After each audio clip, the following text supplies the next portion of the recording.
इस वक्त हमारे सामने दीवान फरीद बिन तहकीक से काफ़ी नंबर 230 है और ये एक दफ़ा फिर वही हिजर फिराक का किस्सा है। और इसमें 30 मिसरे हैं और 136 अल्फाज है और राग इसका जोग है। तो खाई साहब इसमें लफ्ज़ी हुस्न भी जहन में रहे कि तकरार हरफी होता है कि मिसाल के तौर पे पहला एक लफ्ज़ जो है वो एक सीन से शुरू हुआ है, दूसरा हर्फ सीन से शुरू हुआ है, तीसरा हर्फ सीन से शुरू हुआ है। तो ये एक सनतें जो हैं शायरी की, ये उसमें ये 4 लफ्ज़ आए हैं उतले मिसरे में और चारों सीन से शुरू हो रहे हैं। लेकिन हम मकसद पे नज़र रखते हैं, ये लफ्ज़ी हुस्न बताने वाले लोग और आ जाएंगे। सिक सूलें साड़े साड़ी वाह इश्क दी अवा वाड़ी, कि मैं वो हूँ जिसे चाहत ने दुखों ने और ये जो जलन है तपिश है जिसे इसने जलाया, मुझे इनने जलाया, चाहत ने दुखों ने और तपिश ने मुझे जलाया है, वाह इश्क दी अवा वाड़ी। और ये इश्क अवावाड़ी का लफ्ज़ जो है ये बोला जाता है आमतौर पर तो ख़ानदान के लिए, अल्लाह लश्कर के लिए, बमाए साजो सामान वगैरह के लिए, लेकिन इसका मफ़हूम जो होता है वो होता है पैदावार और नतीजा।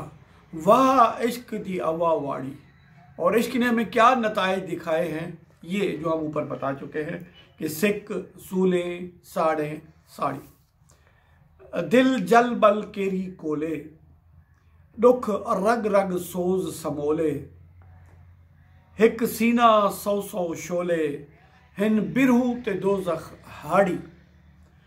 दिल जो है वो जल कर खाकिस्तर हो गया, राख हो गया, कोयले बन गया है, कोयला बन गया है, और दुख जो हैं वो रग रग में रच गए हैं, और सोज तपिश जो है वो समोले हो गए यानी यकजा हो गए हैं। और एक सीना है और 100 शोले हैं, और शोले भी कैसे, एक तरफ इश्क है और दूसरी तरफ अगर दोज़ख को रख दिया जाए तो ये दोनों हाड़ी हैं यानी बराबर के हैं, चोट के हैं। जितनी तपिश और जलन उसमें है उतनी ही इश्क में है।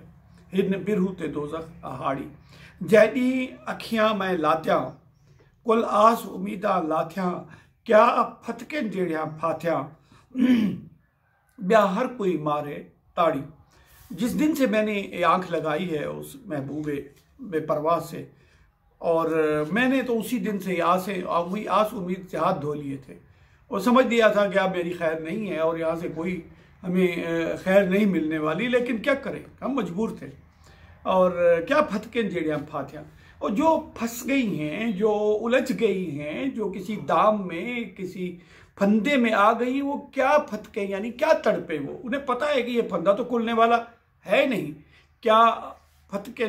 वो जैसे कहा जाता है कि तड़पोगे जितना जाल के अंदर, जाल घुसेगा खाल के अंदर, क्या फतके जेड़ियाँ फातियाँ, ब्या हर कोई मारे ताड़ी। अब कोई भी ऐसा नहीं है जो आके हमें इस जाल से निकाल पाए, निकालने की कोई हिम्मत करे, कुछ हमें बचाए, नहीं। बाकी तो जो लोग देखते हैं वो सब ताली बजाने वाले होते हैं, यानी मजाक उड़ाने वाले होते हैं।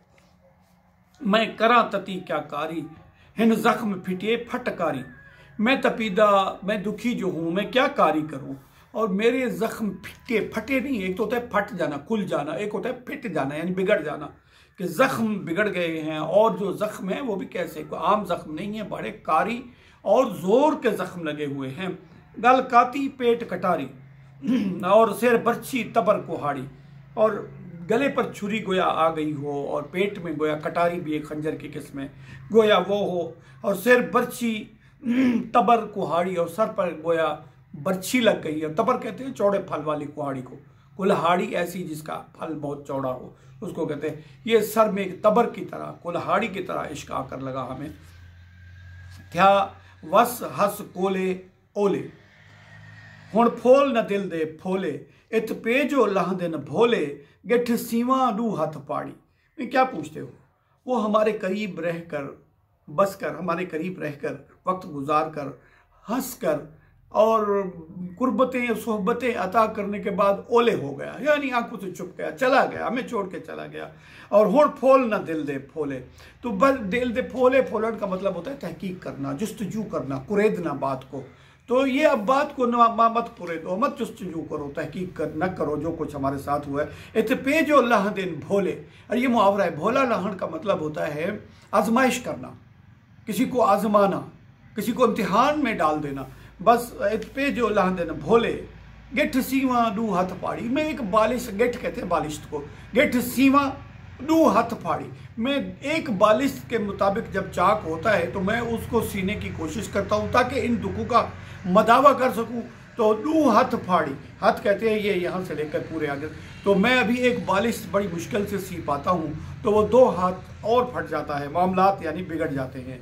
मिल मुझे खुशियाँ वटियाँ, मिल मुझे डोलियाँ वटियाँ, मिल मुझे डौलियाँ। डौला कहते हैं इसको, आज़ाब को या मसल्स को कहते हैं डौला।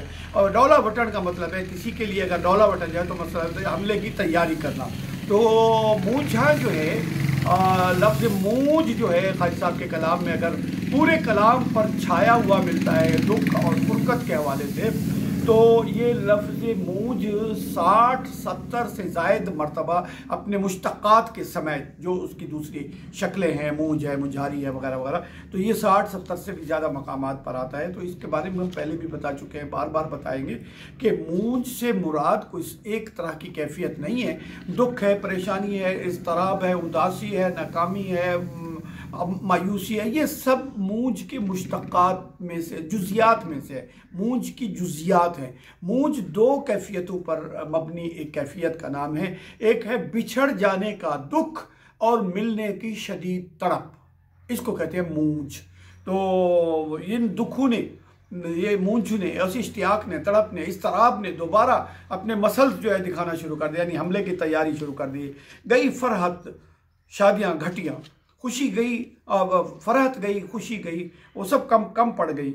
और गम खुशियाँ पाड़ू पटियाँ, गम ने खुशियों को जड़ से उखाड़ कर फेंक दिया है।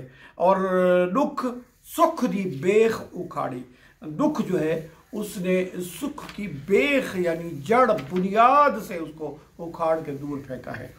और हम ए लोका हथ बहाने, कई देवे मेढ़े ताने, कई मारन काठियाँ काने, हे ब्या ब्या जुल्म दिहाड़ी, हे ब्या ब्या जुल्म दिहाड़ी।